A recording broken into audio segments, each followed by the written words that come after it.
everyone, and welcome to A Stitch in Time. Today is Wednesday, August 18th, 2021, and this is episode 191. I'm Carol, also known as Knits and Pearls on Ravelry, and I'm coming to you from the Fraser Valley of British Columbia. As you can see, I'm back in the craft room. It is much cooler today than it was a week ago. Plus it's still morning, so this room is not as warm as it will be later this afternoon. I was up early this morning, and so I was able to get a real jump on things, and I'm hoping to get this episode recorded and edited and uploaded before Cameron gets home from work this evening. So, I have quite a few things to show you this week, but some of them are going to feature in a segment I have not had on this podcast for quite a while, and that is the frog pond. Wah, wah. Yeah, some projects are just not quite working out as I'd hoped. But let's start off on a more positive note with my newest work in progress. So last week I mentioned that the newest pattern for the Handmade Sock Society was due to drop the following day. And as it arrived in our inboxes a little bit early. And as soon as I saw it, I knew exactly what yarns I was going to use. I love how that works out. So I did not print off the big front page, but here's a look at the two different versions. It's called the Lavender Fields Shawl. And as you can see, it is a triangular shawl in two colors. And it is constructed like a traditional hap shawl in that you knit these garter stitch section first, and then you pick up along each side of these triangle and you work your border out from there. So the pattern calls for what is essentially a heavy lace or a fingering weight yarn, and so I chose to knit it in fingering weight, but I may run into issues with the amount of yarn I have, but I knew that going in, and I have a potential solution, so I'm not too worried about that. So I am knitting this shawl out of my good old faithful Sweet Georgia Yarns Tough Love Sock. The main color I'm using is Slumber Party, and then my contrasting color is, appropriately enough, Dried Lavender. I had purchased these two colorways together as part of a set for a different shawl, but I never did end up making that shawl. So here's how they look together in the skein, and I'll show you what they look like knit up. So I have finished the main triangle, and I've just done picked up along the edges, done the last few rows in the main color, and I've just now done 4 rows of the contrasting color because I really wanted to be able to show you what they looked like together. So like most shawls, it's really hard to show it completely properly while it's still on the needles, but as you can see, there's that garter stitch triangle, and then you yarn over on each row as you're knitting the triangle so that it's getting 1 stitch bigger every row, and then you pick up into those yarn overs, which gives you this nice little eyelet edge along there, and worked a few more rows of garter stitch, and as you can see, I've started the new color, the dried lavender color. So if you look carefully, I'm going to see if there's another photo that might show it. Yeah, this is actually a good picture here to show it a little bit more closely. So here you can see what that edging is going to look like. So it's the same lace pattern that was featured in the Lavender Fields socks that we've just knit as part of the handmade I always do that, don't I? The Sock Society. And then you can see it's just got a garter stitch border there with a picot bind off. So very simple, but really, to me, a really pleasing shawl. Um, I took a little road trip and knit the vast majority of what could be a boring section, which is that whole middle section, in the car. And so it did seem to work up really quickly. So yeah, just off to a great start there. Now, I am a little concerned that I'm not going to have enough of this color to do the final border and bind off as written. However, I do have the same yarn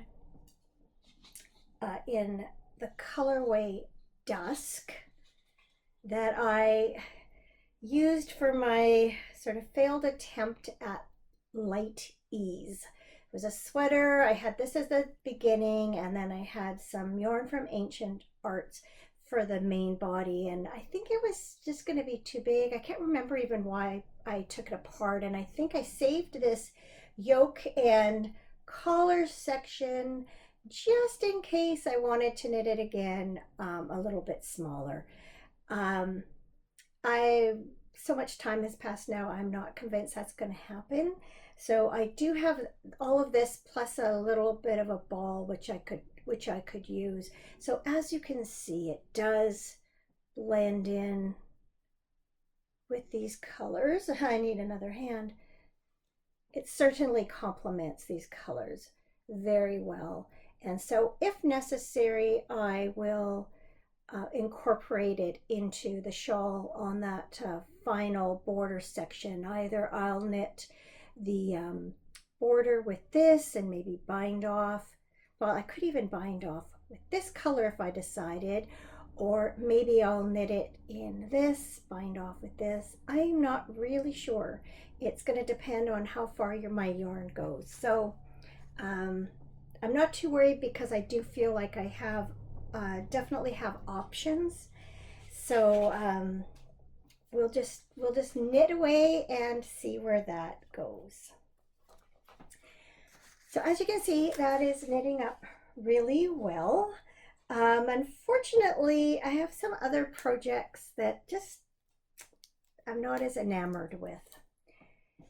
So last week I showed you that I was moving along quite well on my One and Done shawl by Casapinka, and I've been knitting that out of a skein of yarn from Songbird Yarn and Fibers in the Anna's Hummingbird colorway, and this is their sock base, 80/20 superwash merino and nylon. So the shawl is the first part of it is basically a ribbed crescent or triangle, a triangle I guess. And after you knit the main part, you drop down some stitches to give you some horizontal columns of horizontal lines essentially, and then you add on a lace border and do a picot bind off.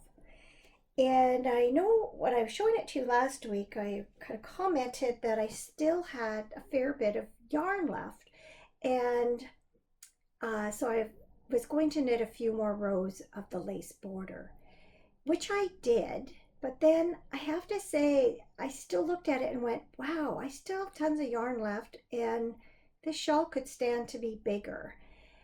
But I didn't really want to just keep adding on the lace rows. I wished I had knit the main section larger, but I didn't know if I was going to be able to go back and pick it up. And by that time, I'd already dropped down all the stitches. And so this is how it's turned out so far. So then I decided that maybe instead of doing this shawl, maybe what I would do is try and crochet a shawl. I have been kind of itching to pick up crochet again for a while. And so I just dropped something on the floor, which I'm going to grab. So I found a shawl that I had favorited a while ago called Solna by Mary Beth Temple. It's like that. I'll show you another picture or some other photos because you can get a better sense. There's a good overall look at it. So it's like an asymmetrical triangle. You can just see it's like a 4-row repeat. And so I tried to crochet this yarn. I took the yarn from the other end of the ball, tried to crochet this up. I was running into a lot of problems with the yarn splitting, and in particular there's one stitch that involves pulling your hook through 7 loops, and I kept catching on these loops. I was finding it really frustrating, so I decided I was just gonna set this aside for a while. So that's what I did. So that's what I'll do now for a moment as I move on then to another project, and then I'm going to come back to this. So I decided to try that shawl on a different yarn that maybe was less splitty. And so, oh, I don't have the yarn. Oh yes, I do. The yarn label's tucked in the ball. I picked up this skein I had bought not that long ago, and I had attempted to knit a pair of socks out of it and wasn't happy with the way it was working up. It's a skein from Ancient Arts Yarns. It's their sock NATO base, and this is the Kelpie colorway, which again I thought would go really well with these various green things that I clothing items that I bought this last summer. So I was happy. I got the hang of it, and I've got this far on it. Was quite pleased with both my progress and my work and how it was looking. And then I showed it to Cameron the other night, and the first thing he said is, "It looks like camo." And now I can't unsee that. And I don't think I want a camo shawl. I'm not into camo. And yeah, now that he says it, I can see where he's coming from. But yeah. So this is gonna get frogged and become something else. So then I thought, well, now that I've got the hang of this shawl, maybe I can try it again in this yarn. So once again, I picked up yarn from the other end, and I actually was finding it much easier to work, and worked up a couple of repeats of the pattern, and then I decided I just didn't like the way it was working up. Rather than like this shawl, in a lot of it, the colors, they don't exactly stripe, but they kind of do, where I was finding that they were clumping together, and it just looked too, I don't know, crocheted, if you know what I mean. Obviously knitting and crochet are different and have a different appearance, and I feel like in some things that's okay, but I didn't like the way this was working up in crochet. So then I thought, oh, let's go look for another pattern, and I found one. Oh, did I bring it in with me? No, I didn't. I found a one skein shawl pattern, which I am blanking on the name of. I'll put it at the bottom. And I started that last night. And I got, let's see, it's all tangled now. It's very tangled now. Oh, I know, because I had stuck the end of the needle in it so I wouldn't lose the row counter off it. So, well, I think this would be a nice shawl in general. I don't like how that's knitting up either. And so what I've decided is I am just gonna frog this for now, reskein up the yarn, and come back to it when I'm ready to face it again, because I think this is so fun, and I could picture what I'd wear it with and everything. I just need to find a different pattern for it, because I do not want to knit this pattern over again and make it bigger. It's just I'm done with the ribbing. So that's where I'm at with my attempted projects. I do have one other project that I've also decided to frog. So quite a while ago now, I cast on this sweater called Payday by Jenny Feifel, I'm going to say, Faithful or Feifel. And I was using this really pretty yarn by Cascade. It's Cascade 220 Superwash Effects yarn. Crinkle Crinkle, I've got the whole kit and caboodle sitting in here. So I'm just going to see if I can find the color number in case any of you are like, oh, I really like that yarn. I want some. It is called Lightning Storm, color 10, Superwash Effects. And even though I really do like how this yarn is knitting up, I think it's super pretty. I just decided that wasn't the pattern I wanted to do with this yarn. And so I am going to frog this also. And I do have another project in mind for it. We'll see, see if I get around to casting that on anytime soon. I am finding, I'm sort of deciding that I am reaching kind of saturation limit. I have a ton of yarn, and I have a number of projects I want to knit, and they're not getting knit. But does that stop me from buying new yarn? No, it does not. Because I see the pretty and I want to have the pretty, and sometimes my restraint is not as good as I would like it to be.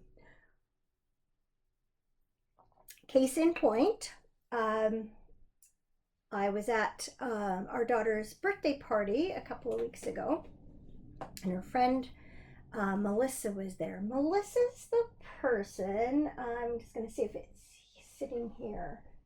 No, it is. Yes, it is. So a while ago, I knit the Silver River shawl, and I told you that one of Jessica's friends had come up with this Starry Night colorway for Black Cat Custom yarn. So that's Melissa. So she was at Jess's birthday, and of course I had to go see what she was knitting on, and then she had some other yarn in her bag, which was beautiful, and she told me that it was dyed by a friend of hers up in 100 Mile House, BC. So early in British Columbia's history, there was a gold rush up in the Caribou region, the interior of BC, and so a wagon road was built to access the gold fields, and there were different stops along the way, and they were like roadhouses. And so 100 Mile House was the roadhouse for the 100 mile mark. Where my mom lives in Clinton, that was 47 Mile, and there was a roadhouse there too. So not that that's pertinent to the conversation, but 100 Mile House is kind of a strange sounding name for for town, so I thought I'd explain it. Anyway, her friend dies up for that, and I think her friend owns that shop, but also has a store yarn, which is All Points North. And I, of course, had to check it out and support a local small business.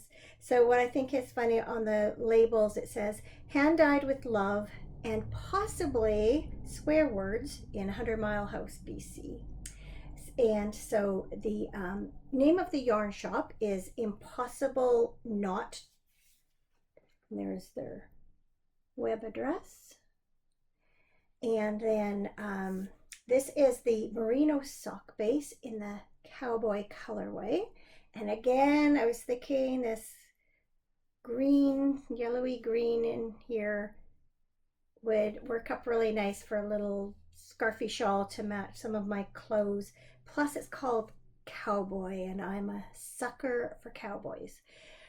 So I am going to, my plan anyway, is to knit, I think it's Hipster Light, I think it's called. It's basically the hipster shawl by Joji Locatelli, but in a fingering weight yarn. So that's my plan for this yarn. And then this skein really caught my eye. This is now the sweet sock base. So this is called Raindrops, which we haven't had nearly as much lately as I would like, but come the fall, I know we'll have it. And then this is called Anchors Away.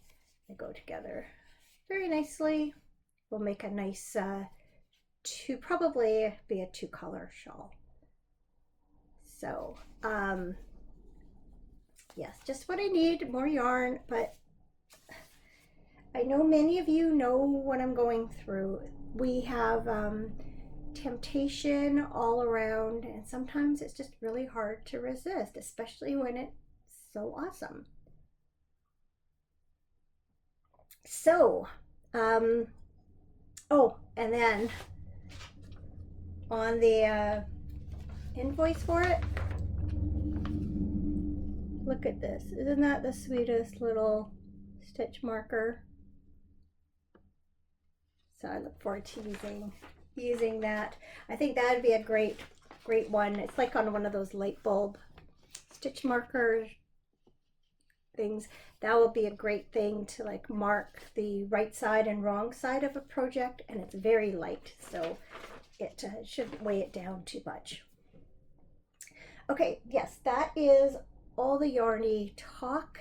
Onto what's been going on around here. So, oh, before I do get into that, I just had a really brief comments story to tell you, sort of an admin thing. So I was on YouTube the other day and going through comments and answering some comments and things. And then I clicked a button, and all of a sudden I had this whole list of comments I hadn't responded to, and they went back more than a year ago. And I was appalled because I really try to answer every comment or personal message. That to me has been like just the greatest part of doing this podcast adventure, is the people I've gotten to kind of meet, long distance, virtually, I guess you could say, and I really enjoy the back and forth.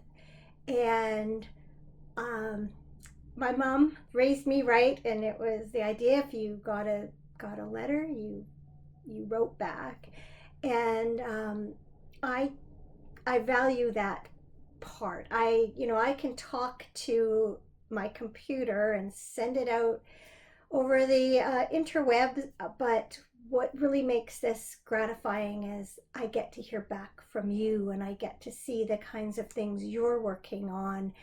And so I do my best.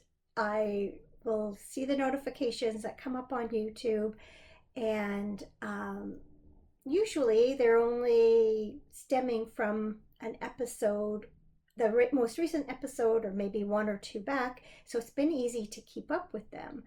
But somehow I missed a whole bunch. And I think sometimes it's because they were left on past episodes and somehow didn't show up in my feed.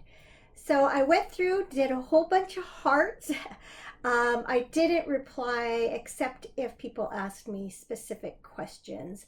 So I really apologize to anyone who maybe thinks I, you know, ignored you or just didn't have the time to even put a little heart or a thumbs up or something to show that I'd read it. But um, yeah, they just totally escaped my notice.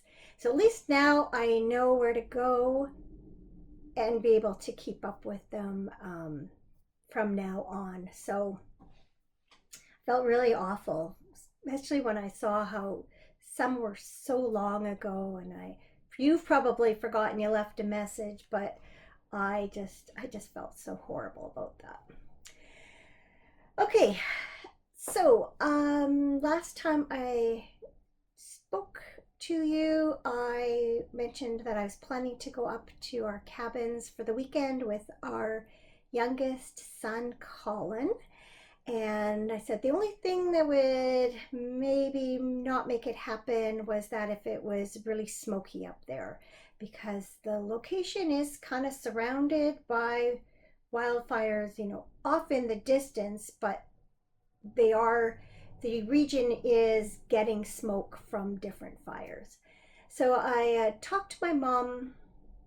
Well, first things first, we ended up having some really heavy smoke come and settle in here. Plus, it was really hot. So, had all the windows closed, had fans going, trying to keep cool. It was like a kind of like, I think Friday was the hottest of that sort of heat wave. Plus, it was also the worst of the smoke. It was so thick. And, you could walk close to a window or a door and smell it. Um, so when I talked to my mom, I think it was Friday morning, she said it actually hadn't been too bad out of the cabin. She had stayed there the night before, and she said they had sat outside. There was some blue sky over, um, and there was a little more that day, but not too bad. So I thought, okay, it can't be any worse than here. And so we did go ahead and we traveled through smoke like the whole way, thick smoke. And this, of course, for those who maybe knew, that I live in near the coast of British Columbia, southwest British Columbia, and our interior, especially our sort of south central area of our province this year, has just been hit by massive wildfires. And for the most part, we've been really lucky down here in that the air, the wind's been blowing in a different direction, and we haven't had too much smoke other than some hazy days here. We've had twice now that we've had stretches where it's been heavy smoke. We're also getting some smoke from south of us in Washington State. So we drove up. It was smoky the whole way up. It was just before Clinton, where my mom lives, that things were lightening up a little bit. And then we picked her up in town and took her out to the cabins, and was again not as smoky as it had been in other places, but there was actually, you could see ash like coming out of the air. They had been doing probably burn-offs somewhere, and the little bits of ash, once in a while you'd get like a long thing of ash that was like a pine needle that had burnt and retained its shape.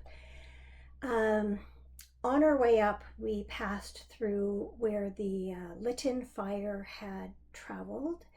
It had traveled both sides of the river, and there were places that were just completely burned. The trees were just burned. The grass on the ground was all burned, and it traveled all the way up on its, I guess, northeast boundary as far as the town of Spence's Bridge, which is where it stopped on the north side of the Fraser, I guess, or Thompson River. So Spence's Bridge was fine, but the mountain across the river from it was completely burnt. So it was quite sobering to see, and even more so coming home, it was not as smoky, and we were able to see a lot further in distance, and just realize just how devastating that fire has been and continues to be. More on that later. So so you could definitely smell the smoke in the air up at the cabin.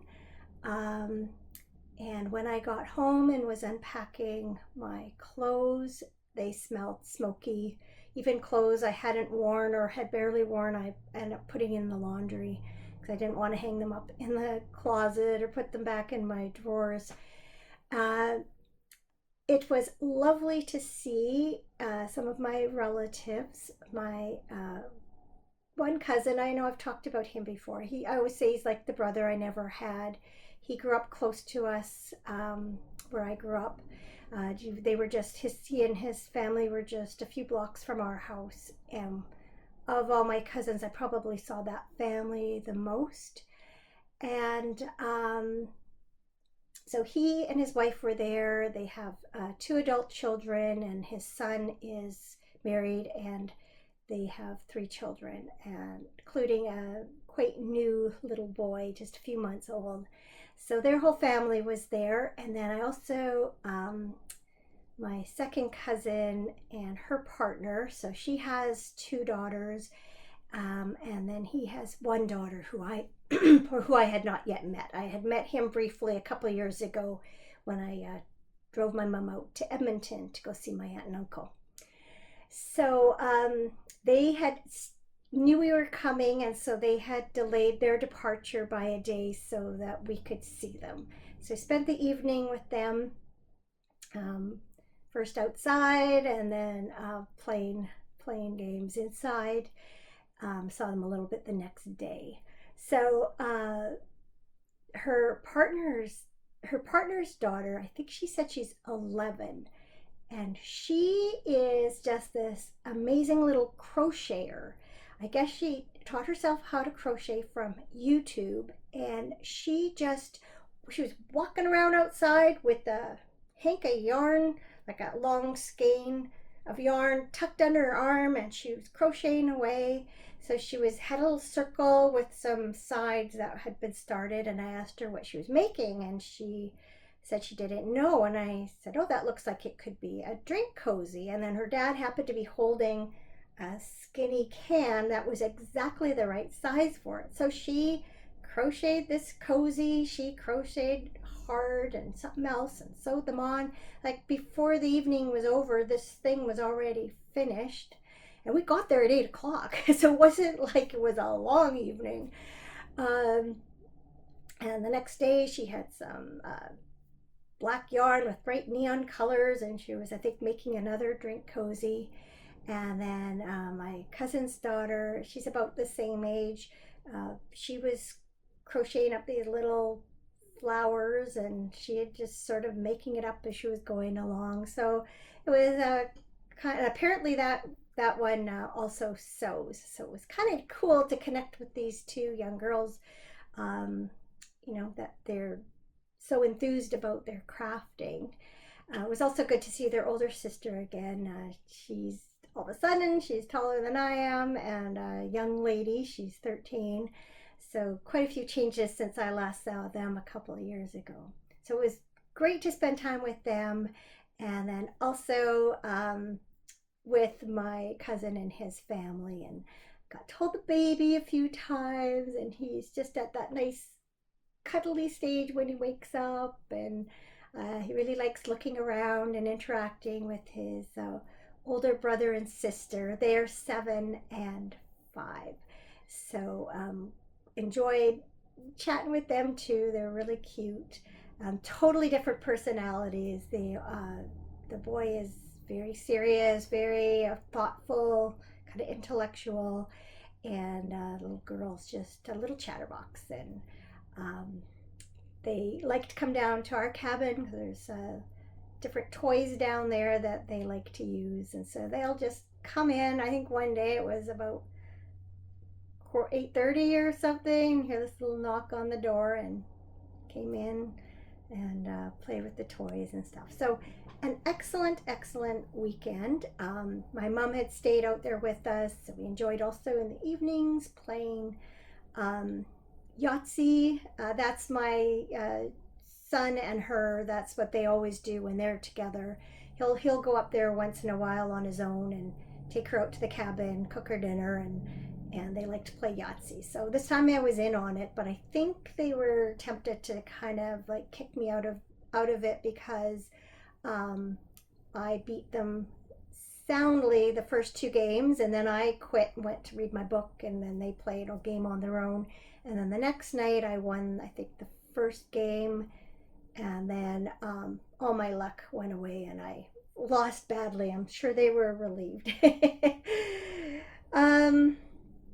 So we headed home Sunday. By Saturday night, the smoke out at the cabin had been dissipating quite a bit. We were starting to see blue sky by that evening, and Saturday night, my mom and I went out quite late just for a few minutes to look at the stars because there had been some meteor showers, and I actually got to see a shooting star, so that was cool.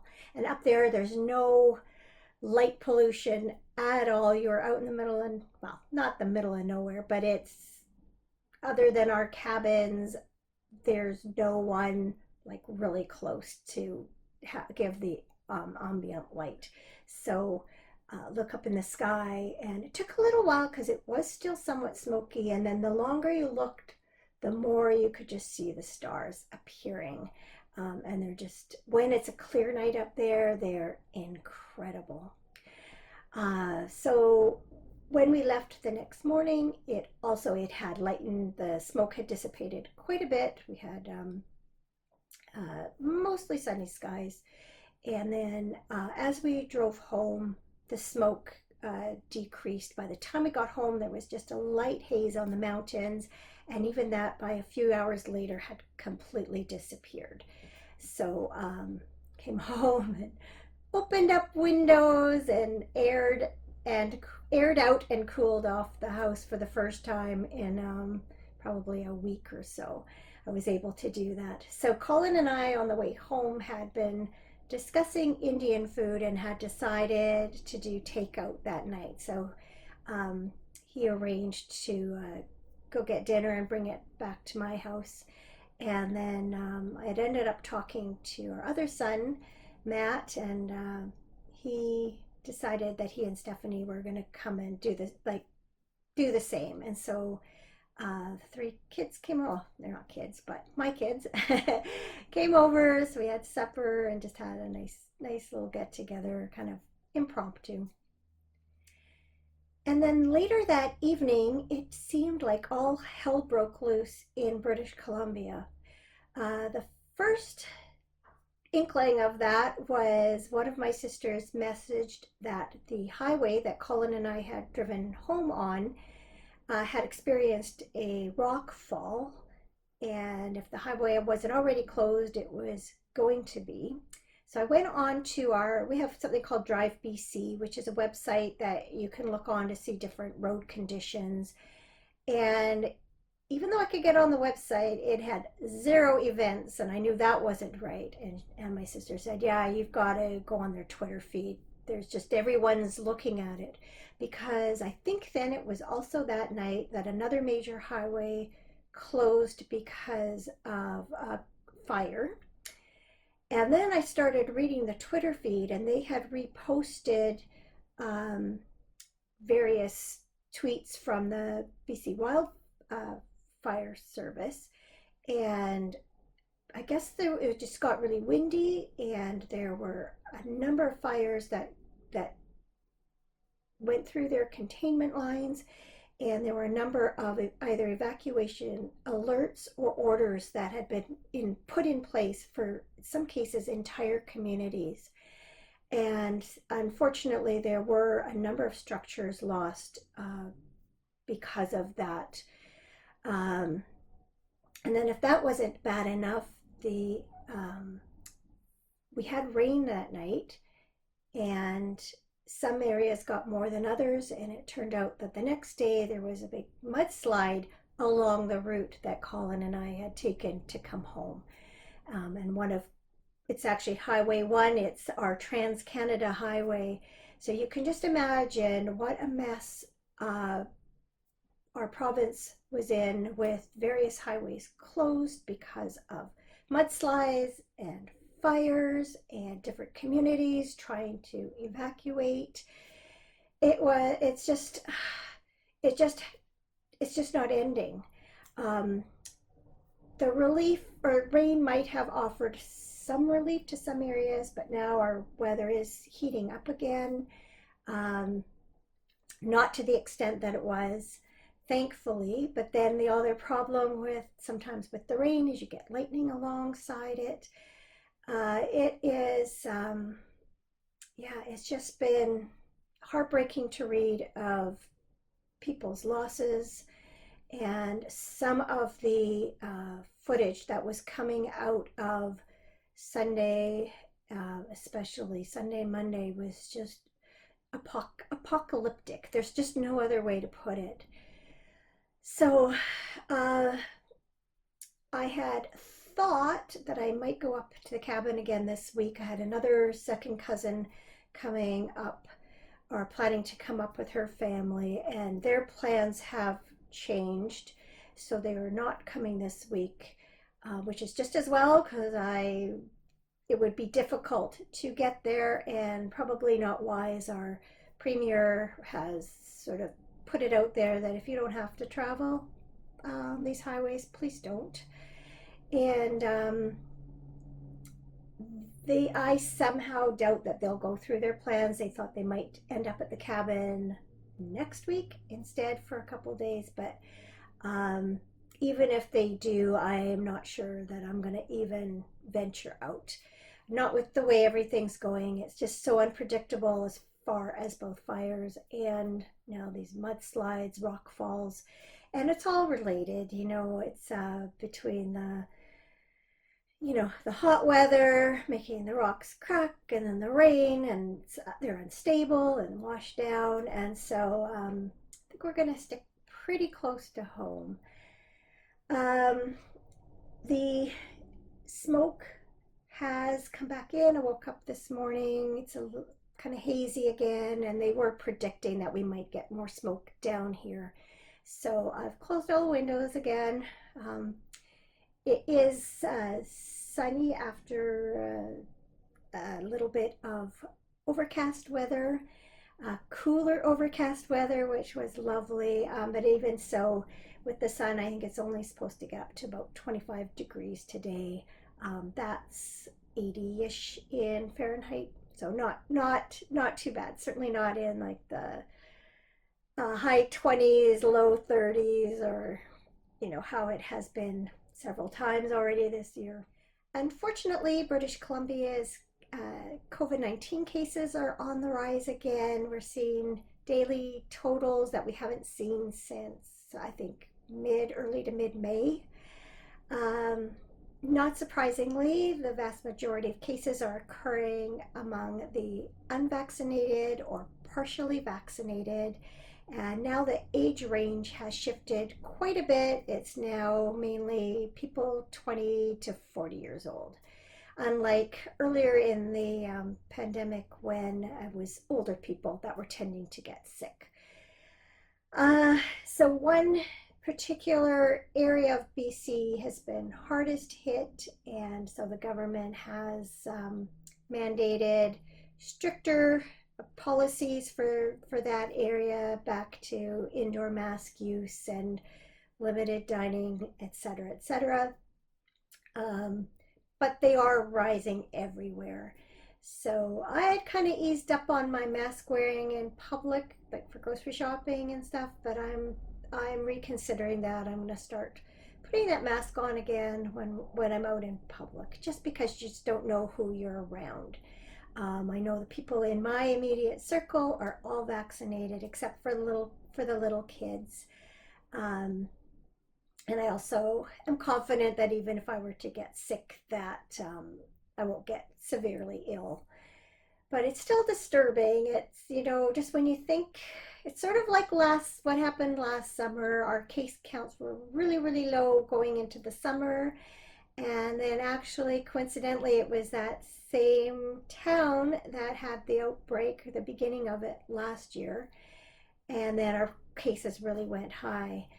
And it's kind of following that same pattern. And then now with the fires and evacuations, like I can only imagine that that is not helping the spread of COVID, with so many people trying to get out and no doubt spending a lot of time around other people. So cross fingers going into the fall that we can get a handle on things again, especially concerning because as of now, children under 12 can't be vaccinated, and I'm really feeling for our new daughter-in-law. She is just been certified as a teacher, so she's going to be doing substitute teaching come fall, so she's going to be in there with the kids. And then I found out actually our son, her husband, has a couple of people at work that aren't interested in getting vaccinated, which kind of makes me mad. So I see my computer's doing this funny thing again. I'm hoping that that does not translate. Sometimes it's just a delay in the recording looks fine. So let's hope that's the case. So I did mention that Cameron's, well, he's at work today, but he is home. He came home Monday night and he's not going back again until Monday. And actually, after tonight, he has 4 days off in a row. So we'll have an extra long weekend together. Again, can't really go anywhere. We are toying with the idea of going down to Vancouver for a day at least, if not overnight. We'll see. We haven't made any concrete plans. And some of that might also depend on how smoky it is, because if we get kind of smoked in again, one of the fun things about being in Vancouver is going to interesting areas and walking around, and certainly not going to be doing that if that's the case, if it's smoky. So we'll see. We might just have a very leisurely staycation at home. Let's see, what else? I guess that's it for sort of what's going on, which leaves me with something good. And considering there's some pretty bad stuff going on right now, I had to think about this one a little bit. But then I walked in the kitchen and I saw my nice red tomatoes sitting in a bowl on the counter, and then I knew that's what my something good was. So this year I bought 3 tomato plants. They were off to a rough start. I had them in an area that was getting too much sun, and then they are also subjected to a windstorm early on, and got tossed around and pushed over, and they were looking pretty sad. So I moved them up closer to the house where they get more shade during the latter part of the day. And actually I had 3 different kinds. One were like a little grape tomato, I would say, not even as big as a cherry tomato, and some not even as big as a grape tomato, but little tomatoes, more that were sort of large cherry tomato size, and then a bigger one. And they've all done really well at producing. And even though the plants just look like hell, they're terrible looking. They went through some of that drought period where they got really, despite watering, just got kind of fried. And they, like I say, they're off to a bad start. So a bunch of them had curling leaves all in their bottom leaves and things like that. But despite all that, they've actually produced pretty well this year, and I've really, really enjoyed all the fresh tomatoes we've had lately. I just love them. There's nothing better than like eating dinner and having just sliced tomatoes as part of your vegetables, alongside the rest of your dinner, um, or open face on a, like toasted cheese and tomato under the grill. Oh, yum, yum, yum. So now I'm hungry. It's probably close to lunch. Yeah, it's 10 to 12. So I think on that note, it's a good time to sign off and go make some lunch. So thank you for watching. I always appreciate that you take time out of your day to spend some of it with me. I also do greatly appreciate whenever you leave a comment or send a message, and I do try my very best to answer all of them because it really does mean that much to me, and I enjoy the back and forth. I hope the weather's good where you are. I hope you are not dealing with fires in your area, and yeah, I hope the rest of your summer goes well. What was I gonna say? Yeah, I'm not sure what next week will bring. Cameron is, as I say, going back Monday, so he's going to be gone Monday to Thursday next week. So chances are, barring anything unexpected, I will record probably again next Wednesday. So if you don't see an episode come up, don't worry. I'm sure it's just that something, came up, got in the way of it.